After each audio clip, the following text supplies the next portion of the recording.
Hi everyone, welcome to Dhanvith creations. నేను మీతో ఈరోజు జొన్న అంబలి ఎలా చేయాలో మనం ముందు కాలంలో ఎలా చేసుకునే వాళ్ళము షేర్ చేస్తున్నాను అనమాట. So before we get in to the video, మీరు ఇంకా మా ఛానల్ సబ్స్క్రైబ్ చేసుకోండి. ఇలాంటి మంచి హెల్తీ రెసిపీస్, పిల్లలకి పెట్టాల్సిన రెసిపీస్ అవన్నీ నేను మీతో షేర్ చేసుకుంటాను. సో ఫస్ట్ వచ్చేసి నేను బేసిక్గా ఈ రెసిపీని, ఈ జొన్న అంబల్ని ఫర్మెంటేషన్ చేసుకొని తీసుకుంటాను. సో నేను ఈవెన్ రాగితో ఇలా ప్రిపేర్ చేసుకుంటుంటాను అప్పుడప్పుడు. సో జొన్నతో ఎప్పుడు చేయలేదు, కానీ సరే ఒకసారి ట్రై చేద్దామని చెప్పి ట్రై చేశాను. సో ఫస్ట్ మనము 2 to 3 టేబుల్ స్పూన్స్ అది జొన్న పిండి తీసుకొనేసి ఇలా మనం వాటర్లో మిక్స్ చేసుకొని పెట్టుకోవాలి. సో నేను జొన్న పిండి యాక్చువల్గా నేను జొన్నలు తెచ్చుకొని, మనం ఎలా అయినా చేసుకోవచ్చు. మనం పిల్లలకి ఇవ్వాలి అనుకుంటే జొన్నలు తీసుకొని అవి ఒక ఓవర్ నైట్ సోక్ చేసి తర్వాత కొంచెం ఆరబెట్టి దాన్ని వేయించుకొని పొడి చేసుకొని ఇలా చేస్తే పిల్లలకి మంచిది. సో లేదు ఇమీడియట్గా అంటే, నాకైతే బెంగళూరులో ఎప్పుడు వర్షాలు వస్తాయో తెలియదు కాబట్టి, సో నేను జొన్నలు తీసుకొని ఆడించేసుకొని జల్లిడి పట్టేసుకొని పక్కన పెట్టుకుంటాను అనమాట. సో ఎప్పుడన్నా జొన్న రొట్టె కానీ లేదా జొన్నతో ఏమన్నా చిన్నవి ఏమన్నా చేసుకున్నప్పుడు యూజ్ అవుతుందని చెప్పి పిండి ఎప్పుడు రెడీగా పెట్టుకుంటాను అనమాట. సో ఇలా పిక్చర్లో చూపించినట్టు నీళ్ళగా బాగా కలబెట్టాలి.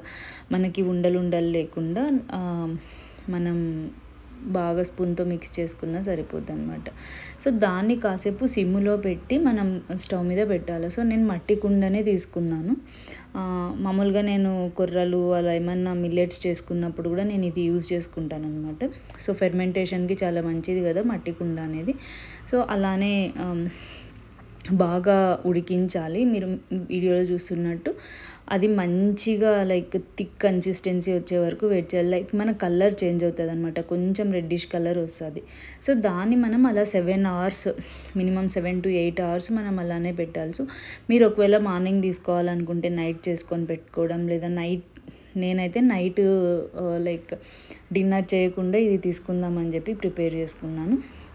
సో అలా ఫెర్మెంటేషన్ అయిన తర్వాత చూసారు కదా పైన ఎలా ఉందో, అది అందులో గట్టిగా అయిపోయింది కదా. సో నేను దీంతో కొంచెం గడ్డలు లేకుండా ఉండడానికి దీంతో మిక్స్ చేశాను అనమాట.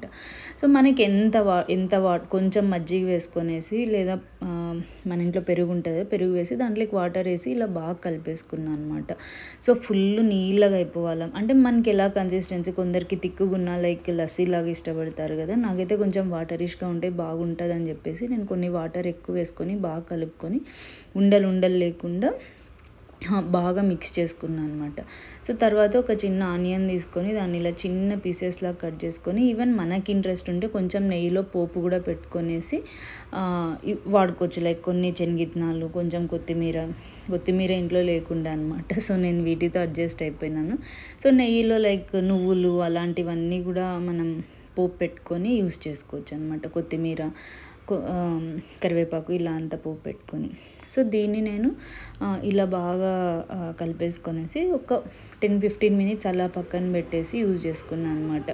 సో ఇది చాలా మంచిది హెల్త్కి, జొన్న అంబలి అనేది. అండ్ ఫెర్మెంటేషన్ చేస్తున్నాం కాబట్టి ఈవెన్ మన గట్ హెల్త్కి కూడా చాలా హెల్ప్ అవుతుంది. ఈవెన్ వెయిట్ లాస్ చేసుకునే వాళ్ళకి, సో వీళ్ళందరికీ రెసిపీ మంచిగా యూజ్ అవుతుంది అనమాట. Thanks for watching.